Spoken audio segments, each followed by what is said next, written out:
اسپتال پر بمباری نے اقوام متحدہ کے سیکرٹری جنرل کو دہشت زدہ کر دیا. اسرائیل کو خبردار کیا کہ اسپتال اور طبی عملے کو عالمی انسانی قانون کے تحت تحفظ حاصل ہے. کینیڈا اور فرانس بھی اسرائیل کے خلاف بول پڑے. فرانس کے صدر ایمینوئل میکرون کی جانب سے اسپتال پر حملے کی مذمت. کہا کہ اسپتال اور شہریوں پر حملے کا کوئی جواز پیش نہیں کیا جا سکتا. کینیڈین وزیر اعظم جسٹن ٹروڈو نے کہا کہ غزہ میں اسپتال پر حملہ ناجائز اور غیر قانونی ہے.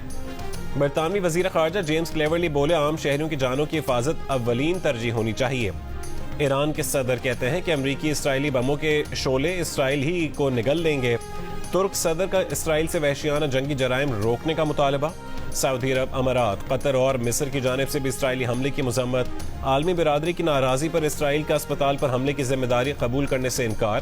وزیر اعظم بنیامین نتن یاہو نے دعویٰ کیا کہ اسپتال اسلامی جہاد کے راکٹ کا نشانہ بنا. عالمی میڈیا نے اسرائیل دعوے کو جھوٹا قرار دے دیا.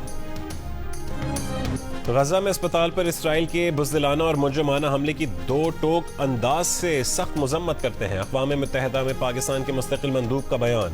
منیر اکرم نے کہا ہے کہ اسپتال پر حملے میں زیادہ تر بیمار، زخمی افراد مارے گئے. بولے بربریت کا تازہ واقعہ فلسطینیوں کی نسل کشی کا تسلسل ہے. جنگ بندی اور فلسطینیوں کی امداد پر زور. سابق وزیر خارجہ اور چیئرمین پیپلز پارٹی بلاول بھٹو زرداری نے کہا ہے کہ اسرائیل نے اسپتال پر حملہ کر کے سفاکیت کی تمام حدوں کو عبور کر لیا. حملہ پوری انسانیت کے لیے شرم کا مقام ہے. سینکڑوں فلسطینیوں کی شہادت اسرائیلی بربریت کا کھلا ثبوت ہے. عالمی ادارے اسرائیل کی انسانیت سوز پیش قدمی روکے.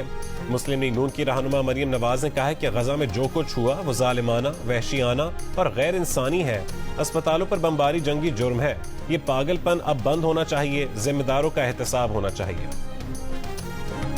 فلسطینی عوام کو پاکستانی قوم کی مکمل سفارتی، اخلاقی اور سیاسی حمایت حاصل ہے. فلسطین کی سرزمین اور مسلمانوں کے مقدس مقامات پر غیر قانونی قبضے کے خاتمے کے لیے اصولی موقف کی حمایت جاری رکھیں گے. Army chief general Asim Munir کا 260ویں کور کمانڈرز کانفرنس میں خطاب.